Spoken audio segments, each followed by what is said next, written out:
Hello বন্ধুরা, কেমন আছো সবাই? আশা করছি তোমরা ভালো আছো। তো আজকের ওয়েদারটা দেখতেই পাচ্ছ, পুরো ওয়াও লাগছে।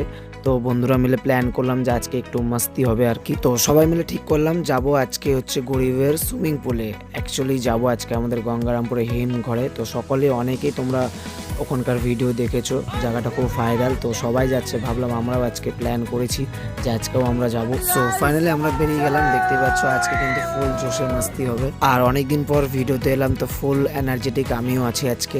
লাস্ট 2 মাস ধরে কোনো ভিডিও বা কোনো পোস্ট করতে পারিনি, তার জন্য সরি গাইজ। তোমরা আমাকে অনেকে ফোন করে মেসেজ করে বলেছো দাদা কই আর ভিডিও আসছে না, বাট তার জন্য সরি। এখন থেকে নতুন করে আবার ভিডিও আসবে অ্যান্ড ডেইলি আপডেট আসবে। তো দেখতেই পাচ্ছ আমরা ফাইনালি পৌঁছে গেলাম, আর আমরা কিন্তু ঢুকে গেলাম হিমঘরের ভেতরে। অ্যান্ড এই সেই প্লেস যেটা ইনস্টা ফেসবুকে এত ভাইরাল আর ট্রেন্ডিং।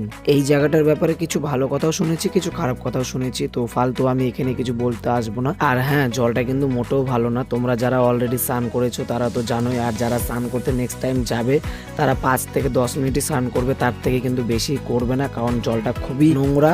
সব জায়গাতে শ্যাওলা জমে আছে, যত সব ফিল্টার করা জল আসছে। তো তোমরা যারা স্নান করতে যাচ্ছ যাও, জাস্ট এনজয় করে মজা নিয়ে চলে আসো, বেশিক্ষণ থাকো না, না তো এইটাতে তাতে শরীর খারাপও হতে পারে, তার থেকেও বেশি কিছু হতে পারে।